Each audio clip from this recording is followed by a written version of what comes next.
વડોદરાના ward number 14માં દૂષિત પાણીની સમસ્યાથી સ્થાનિક રહીશો પરેશાન થઈ ગયા છે. કાળું અને દુર્ગંધયુક્ત પાણીથી સ્થાનિકોના સ્વાસ્થ્યને લગતા પણ પ્રશ્નો ઊભા થઈ રહ્યા છે. શહેરના વોર્ડ નંબર 14માં આવેલ પથ્થરગેટ પાસેની નાની ખારવાવાડ અને સાંઈબાબાની ગલીમાં છેલ્લા ઘણા સમયથી દૂષિત પાણીની ગંભીર સમસ્યા સર્જાઈ છે. સ્થાનિક રહીશોના જણાવ્યા અનુસાર છેલ્લા કેટલાક સમયથી પીવાના પાણીના નળમાં શુદ્ધ પાણીને બદલે કાળું અને અત્યંત દુર્ગંધ મારતું પાણી આવી રહ્યું છે. આ દૂષિત પાણીને કારણે રહીશોના આરોગ્ય ઉપર ખતરો મંડરાઈ રહ્યો છે. વારંવારની રજૂઆતો છતાં તંત્ર દ્વારા કોઈ નક્કર કાર્યવાહી ન કરવામાં આવતા સ્થાનિકોમાં ભારે રોષ જોવા મળી રહ્યો છે. લોકોનો આક્ષેપ છે કે સત્તાધારી પક્ષના કોર્પોરેટરો મત મેળવ્યા બાદ વિસ્તારની સમસ્યાઓ સાંભળવા માટે ફરકતા પણ નથી. પરિસ્થિતિની ગંભીરતા જોઈ કોંગ્રેસના કોર્પોરેટર તીર્થ બ્રહ્મભટ્ટ અને દીપા શ્રીવાસ્તવ તાત્કાલિક સ્થળ ઉપર પહોંચ્યા હતા. તેમણે મ્યુનિસિપલ તંત્ર સામે આકરા સવાલો ઉઠાવતા જણાવ્યું હતું કે જો આગામી 3 દિવસમાં આ સમસ્યાનું કાયમી નિરાકરણ નહીં આવે તો રહીશોને સાથે રાખીને ઉગ્ર આંદોલન કરવામાં આવશે. વિકાસની વાતો વચ્ચે પીવાના પાણી જેવી પાયાની જરૂરિયાત માટે વડોદરાના નાગરિકોને વલખા મારવા પડે તે સ્માર્ટ સિટીના પ્રોજેક્ટ સામે મોટો પ્રશ્નાર્થ ઉભો થઈ રહ્યો છે. વોર્ડ નંબર 14માં અમે ઘેર ઘેર ફરી રહ્યા છે અને અહીંયાના લોકો, અહીંયાની જે મહિલાઓ છે ખાસ કરીને અને આખું પરિવાર છે, મને અહીંયા ઊભા રહેતા પણ એટલી શરમ આવી રહી છે કે પ્રશાસન આટલા વર્ષોથી ઊંઘી રહ્યું છે. હવે જાગી જાઓ ભાઈ, હવે નહીં ચાલવામાં આવે. હું જનતાની અવાજ છું, હું મહિલાની અવાજ છું, હું દરેક ઘરના સભ્યની અવાજ છું.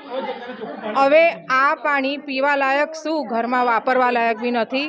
નાના છોકરાઓને વોમિટિંગ અને ઉલટીઓ ચાલુ થઈ ગઈ છે. તો આનું જવાબદાર પ્રશાસન છે.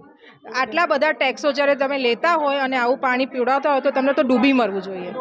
અને છેલ્લા 3 દિવસથી હું વોર્ન આપી રહી છું. 3 દિવસની અંદર જેટલા બી અધિકારીઓ છે તમે લોકો કામ પર લાગી જાઓ. ઘેર ઘેર પાણી તમને સાફ આપવું જ પડશે. હવે જાગી જાઓ. દરેકના ટેબલ પર નહીં તો આ પાણી પહોંચશે.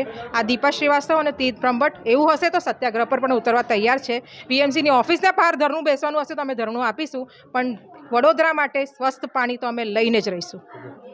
વોર્ડ નંબર 14માં આવેલ નાની ખારવાવાડનો વિસ્તાર છે, પરંતુ આ સમસ્યા નાની ખારવાવાડની નથી.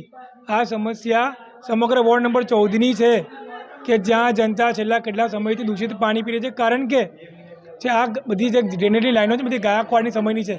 આ લોકો ડ્રેનેજ લાઈન બદલી જ નથી. છેલ્લા 35-40 વર્ષથી એક જ લાઈન પર આ લોકો પાણી આપી રહ્યા છે લોકોને.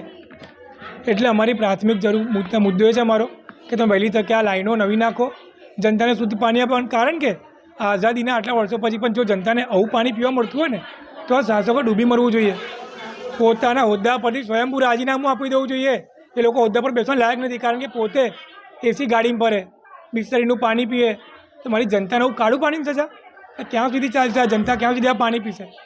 અમે અધિકારીઓને તીર્થ બ્રહ્મભટ્ટ અને દીપા શ્રીવાસ્તવ ભાઈ બહેનની જોડી અધિકારીને ચેતવણી આપી છે કે જો 3 દિવસની અંદર આ પાણી જનતાને શુદ્ધ પીવાનું ના મળ્યું તો આ પાણી પીવા તમે તૈયાર રહેજો.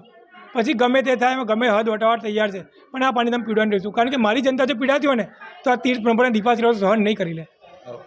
આ નાની ખારવાવાડ વિસ્તાર છે, આમાં બહુ જ ગંદુ પાણી આવે છે. પીવા લાયક એવું પાણી આવતું નથી, નકરું ગટરનું પાણી આવે છે. સાહેબ, અમને આજે 2 મહિનાથી એવું છે, પાણી આવે છે. કોઈને રજૂઆત કરી તમે? કોઈને નહીં રજૂઆત, અમે જવાના જ હતા અને સાહેબ આવ્યા છે, નહીં તો કોઈ નથી આવતું. ઇલેક્શન હતું, કોને વોટ આપ્યો તમે? અમે ભાજપને આપ્યો છે. હા, આવું પાણી આવે છે. કોઈ નથી આવેલું. આ પહેલી વાર આવ્યા છે. આ ભાજપ પર જ લાવે છે. તો કોંગ્રેસ છે. કોંગ્રેસ છે. ખારવાવાડ છે, નાની ખારવાવાડ છે. પાણી ગંદુ આવે છે. નાના છોકરા જમાડે પાણી કઈથી પીવડાવવાનું અમારે?